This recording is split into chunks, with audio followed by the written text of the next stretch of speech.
What's up, guys? Luke back again with another Gaming Week in Review podcast where we talk about what has interested us in the world of video games each and every week. Before we get started, make sure you smash like and subscribe with bell notifications turned on if you haven't done so yet.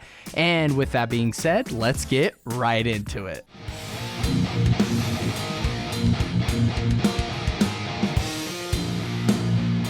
Okay, so the first thing I wanted to talk about today and about this week, it actually dropped today, and it's kind of a fairly new post today, is the Claptrap Xbox Series X Giveaway.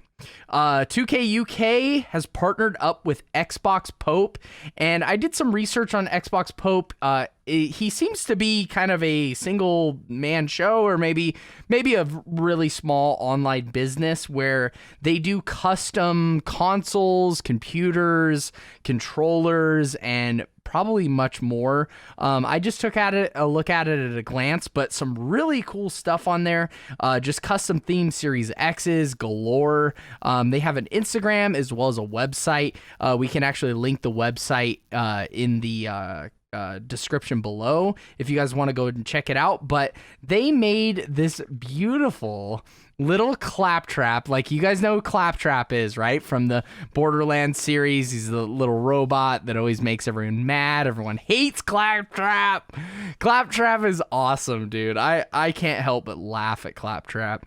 But they actually made a Claptrap Series X, which is perfect because he's kind of a square shape, and I want this thing. So it's just kind of a small piece of news. I don't think a whole lot of people are going to report on it, but I think it's really cool. There's only one going to be made. It's going to be kind of a custom made one, and it is going on giveaway soon. They didn't really tell us much in the tweet, but that thing is going to be on giveaway, be given away soon. So if you guys are big fans of Borderlands or Claptrap the character, and you want a Claptrap Xbox Series X, definitely go over and check it out. Make sure you're following Xbox Pope and as well as 2K UK, and when they have more information, you can go over and try to be a part of the giveaway. Maybe you'll win. Also, a little kind of a small piece of news. We don't talk about VR much on the channel, but I am a big VR fan. I really enjoy VR games. It's been quite a while, actually, since I sat down and played some VR games, but alas, the VR world keeps moving forward, and a new release for VR headsets was the Oculus Quest 2. If you guys don't know what the Oculus Quest is, it is obviously an Oculus Facebook branded headset that was a big hit because it doesn't have outside in tracking. It has inside out tracking. So basically on the headset, the way it tracks your movement and stuff is from tiny little cameras that are scattered on your headset. And they basically track where you are, as well as they can be turned on, and you can see while you're in VR. A big issue with VR is it's kind of clunky because you can't see what's on the outside. You just see what's inside of your VR world, which is kind of the point. But, you know, at the same time, if you want to see what's going on outside, most headsets don't have the ability to look from the inside out, but the Oculus Quest does, as well as it allows you to basically make anywhere in the world your play space. You put your Quest on. It's a standalone unit, so it doesn't need to plug into a PS4 or a PC or any other outside source or your phone.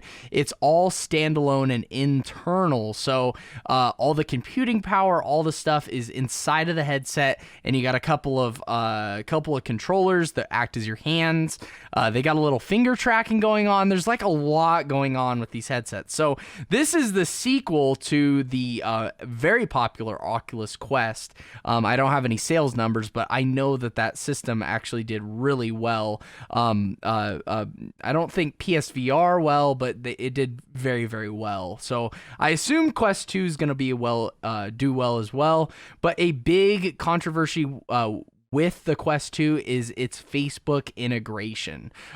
So basically, when you fire up your Quest 2 for the first time, you set it up, you have to be logged into a Facebook account. You have to have a Facebook account and be logged into it to use the headset, which a lot of people don't like, including myself. Nobody likes to be locked in. Like, imagine if you booted up a PlayStation or an Xbox and you had to be connected to Xbox Live in order to use the device. Oh wait, that's already happening. So that's the same thing with the Oculus Quest, and it sucks. It's consumer unfriendly. It locks the consumer down. What if I don't like Facebook, but I want, like, what if I don't have a Facebook account, but I just want to play video games on my Oculus Quest? I can't unless I'm logged into Facebook. But there actually is a solution to that. Hackers have found a jailbreak to basically circumvent the Facebook login and give you the ability to play and enjoy your Oculus Quest 2 without having to log into Facebook, as well as some other things, such as being able to play games that maybe aren't on the Quest store, and just more accessibility to features that should be there but just aren't there because Oculus just decided they didn't want them in there. So jailbreaking is a great option for a lot of this tech that we get that, you know, basically doesn't let us do certain things that we want to do. When you jailbreak it, you can basically circumvent and break the tech out of their prison, which is corporation prison. So I thought that was kind of cool. The headset literally just dropped, and the fact that it's already jailbroken, I think, speaks volumes to the hacking community and just like the tech community in itself. They realized that this was a major problem, and they set out to fix it. And it, from the looks of it, looks like they have. And limited run news, guys. Just like every week, we have some new information on some new games being available for limited run, as well as last chance games and coming soon games. And first game I want to talk about is a last chance game, and it is Chasm. We talked about this game a few weeks back. It's a Metroidvania style platformer, and this one had a PS4 and a Nintendo Switch version, as well as a standard and collector's edition. So the standard edition is $34.99 and the collector's is $69.99, and they also had a full soundtrack on 2 LP vinyl LPs, and that was $34.99. And it so yeah, these are our last chance to pick these games up, as well as the vinyl soundtrack. And pre-orders will close on Sunday, November 8th. That's a couple of days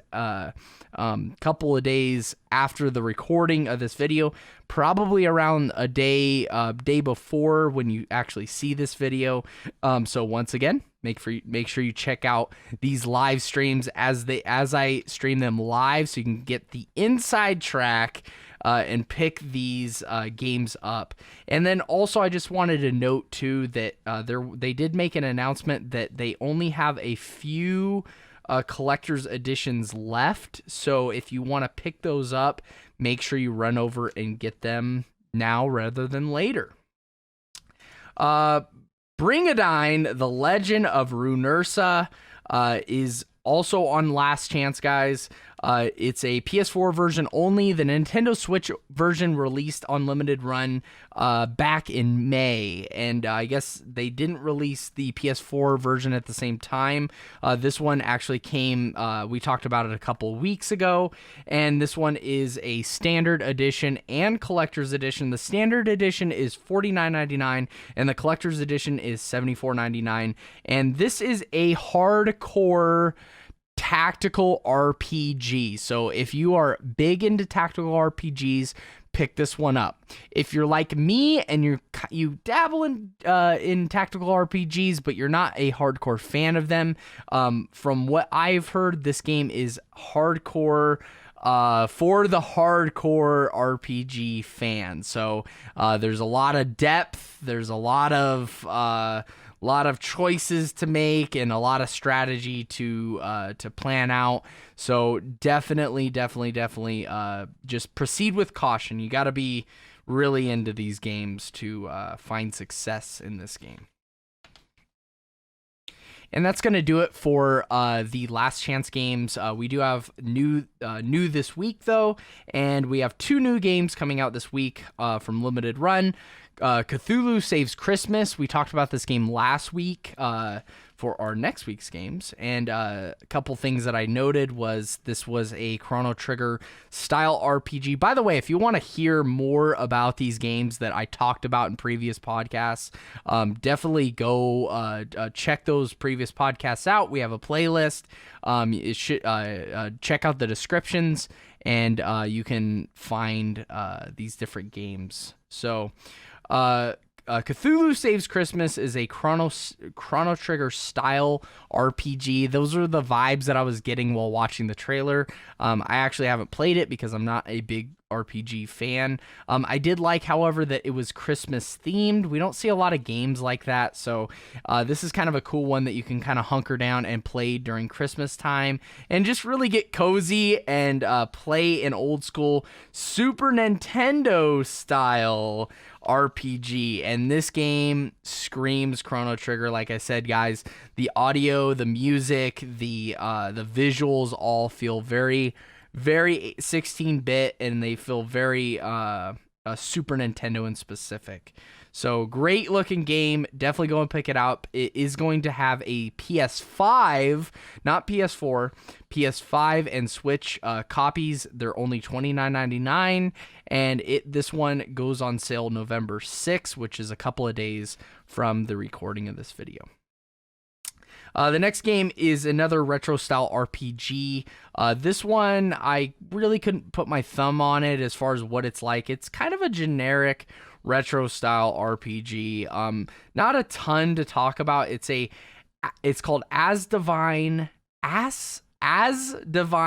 Dios. So whatever that means, I have no idea.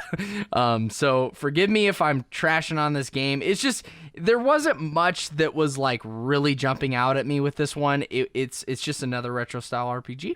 If you're into those, maybe you want to check it out. If you're not into those, maybe pass on this one. Also, it did kind of add a sort of Pokemon-like aspect. It looked like from the trailer, it looked like it was sort of a choose your path.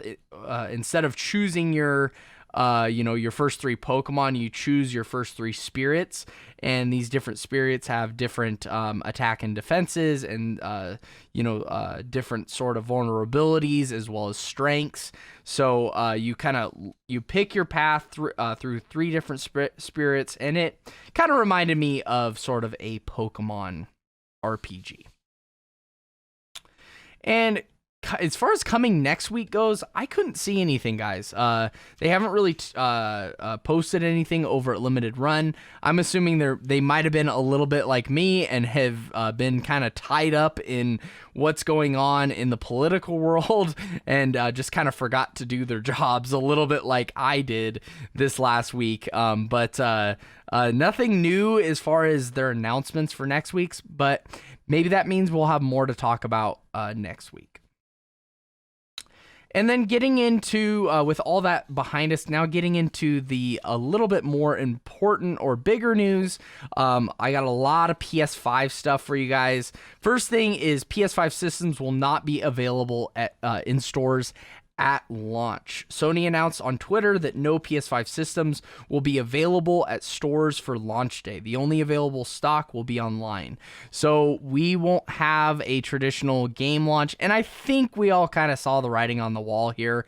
We're not going to have a traditional game launch like we have in the past.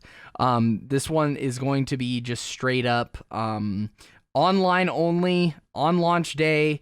You got to fight off the bots and claim your PS5. It's not good news. I don't think that's good news. I know kind of why they're doing it. There's a couple of reasons. First reason is COVID. They are short on stock, and there's no way around it. Inventory levels are low. Their pre-orders pretty much, they overextended themselves, I believe, on a lot of their pre-orders, and there really isn't much to say as far as having stock shipped out to retailers if they don't even have enough for the online market. As well as, of course, social distancing and states having different rules.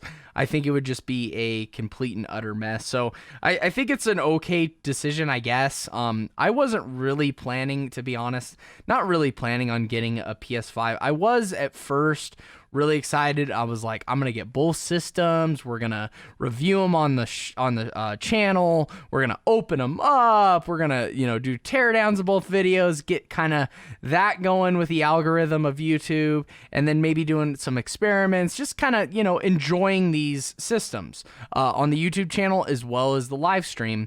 But over time, with the limited stock and the limited amount of exclusive titles, I've become more and more passive about these new systems launching, and with the PS5 announcing that it's gonna be launched online, I think that's the final nail in the coffin. Wham! For me, I don't think I'm gonna be picking up a PS5 system on launch day, but I will pick one up shortly after, probably a couple of months, once the hype sort of dies down, hopefully, and inventory levels begin to increase.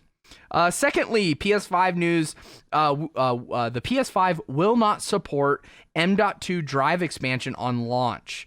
And Mark Cerny announced in the Road to PS5 briefing earlier this year that the expansion is not going to be available at launch, although they do hope to unlock that shortly after, maybe by a couple of months, through a system update. So the good news is all it takes is a simple system update for them to basically then allow expansion drives, which is very important because if you guys have been keeping up with this, the expansion or the internal memory of the PS5 is less than 700 gigabytes.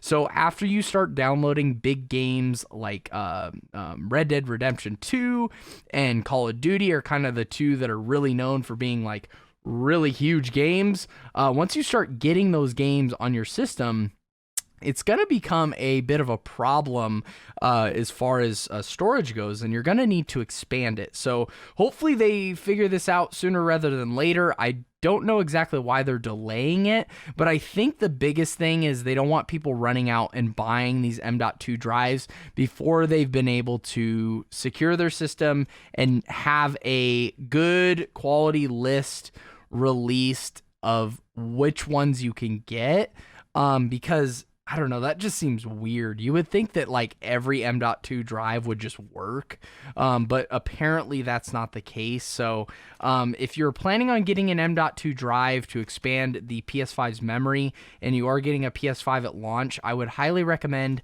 just waiting a little bit. If you're going to get an M.2 drive, I would at least wait till Black Friday and get like the most ballinest, baddest ass drive that you can find, because it's going to probably work, right? Like if you get a really awesome Samsung, Evo or whatever they call it drive, and you get a great deal on it, hopefully.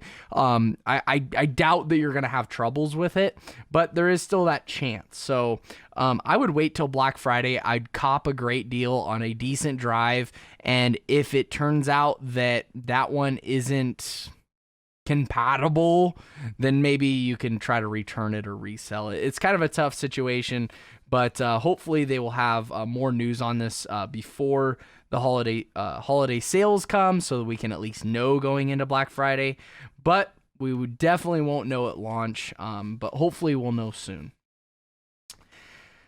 DualSense controller. Last week, retailers began selling the DualSense controller. Since then, we've had a look inside of the controller. Lots of cool components. It's very, very similar from what I've seen, tearing down multiple PS4 controllers, like hundreds.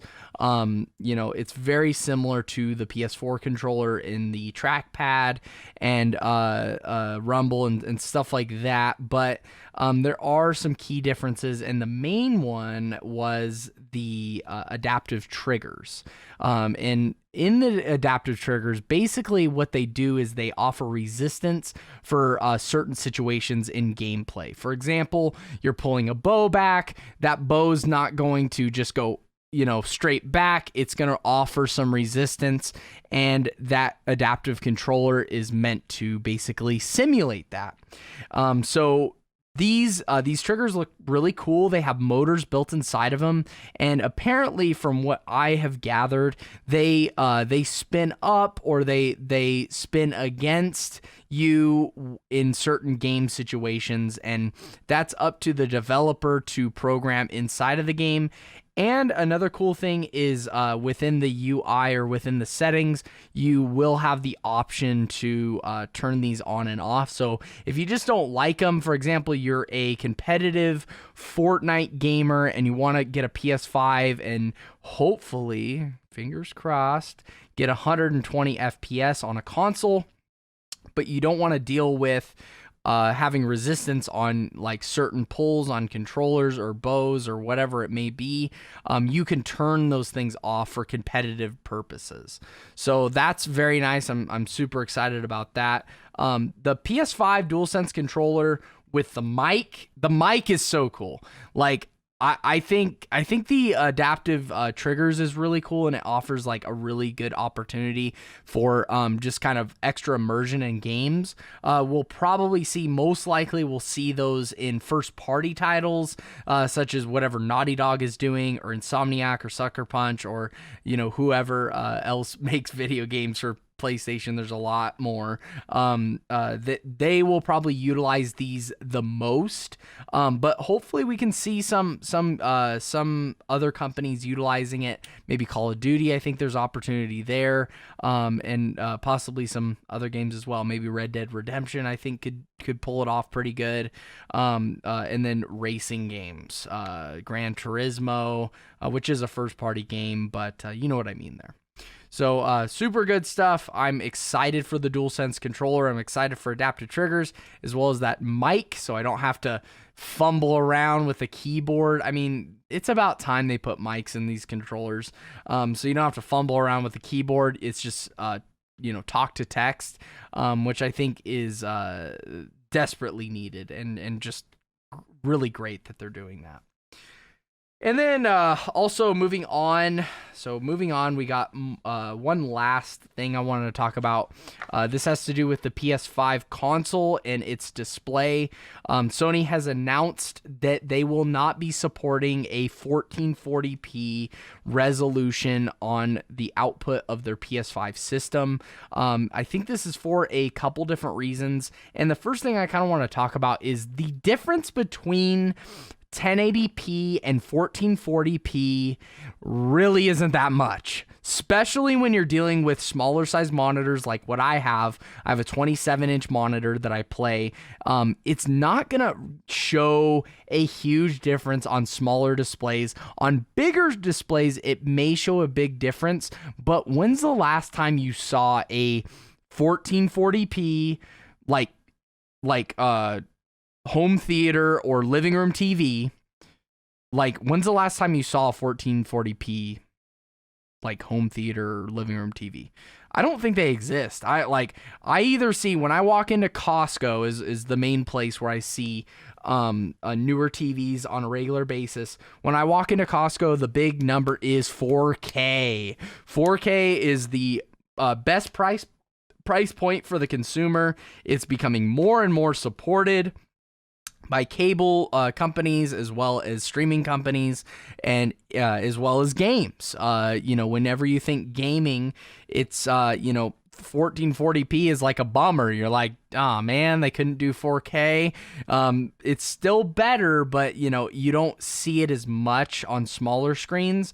Now, when you get to bigger screens, it does play more of a factor, but most bigger screens are 4K. So I don't think this is a huge, thing. I don't think it's that big of a thing, but at the same time, it's kind of leaves you scratching your head like, why not? Like, why? Like, how much more effort would it have taken them to just have 1440p as a something that they can display? That is a little bit of a head scratcher, but hey, if all these games are coming out in 4K, then you're not going to be worried about 1440p. So maybe Sony has a bit of a plan behind this, and they're just saying, hey, you're not gonna worry about it. Games are either going to be in 1080p 120 or 4K 60. So maybe that's the thing.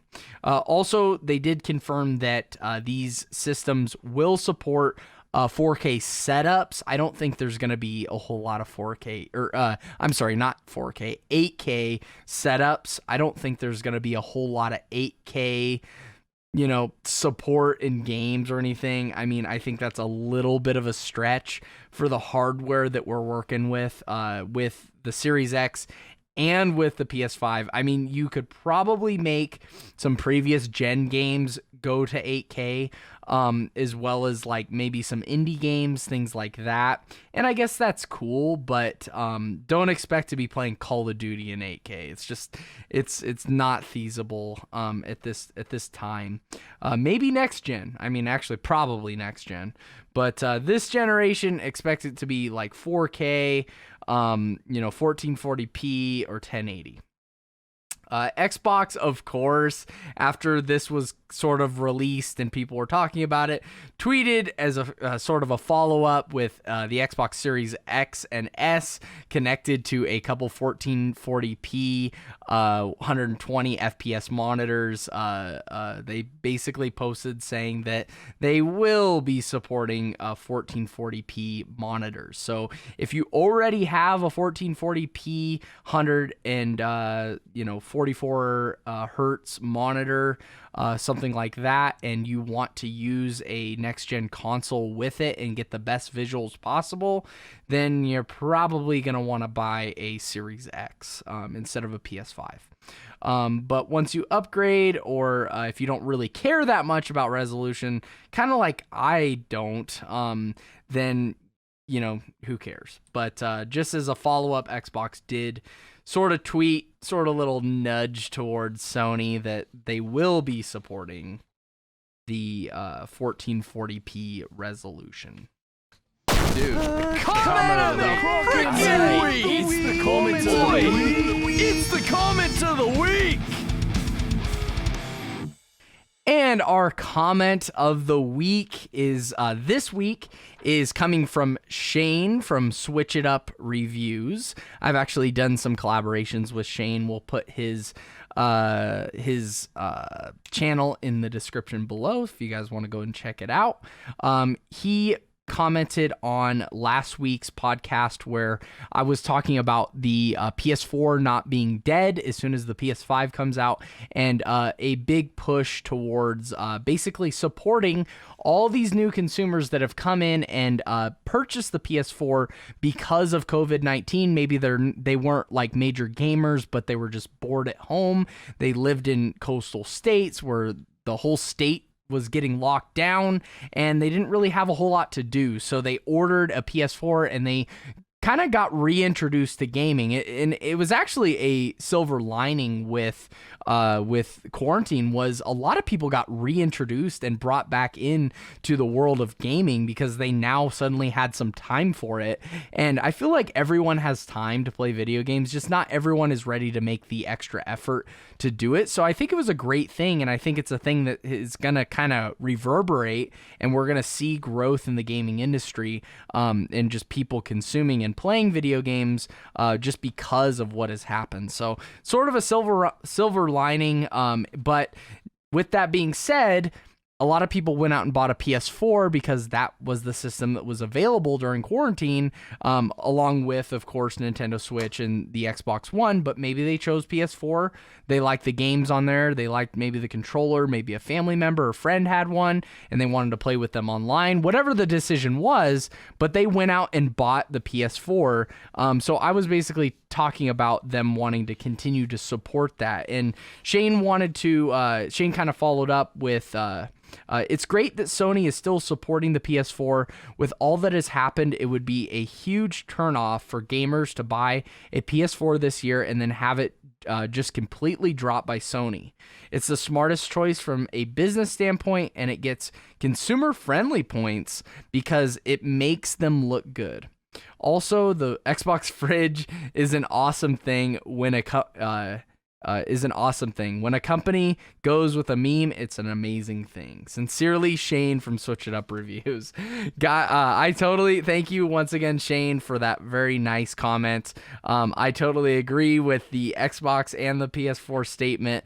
It's great that they're going to be supporting it for at least a year, that they would continue to support that PS4 for newcomers to the PlayStation ecosystem, if you will. And then, of course, even after games stop coming out for it, there's still going to be new things coming out to the PlayStation Store, as well as PS Plus will continue to update with free games every single month. So it's going to be a great thing for PS4 owners, and it's not something where they have to rush out and buy the PS5 or they're just like left out of the loop. So bonus points, just like you said, Shane, there's a check mark in the consumer-friendly side of things for PlayStation, and another check mark in the consumer-friendly or just kind of meme-friendly side of things for the Xbox Series X. I agree. I love it when a company goes with a meme and they take it and they're like, haha, look at us, haha. Our console looked like a refrigerator, and they just kind of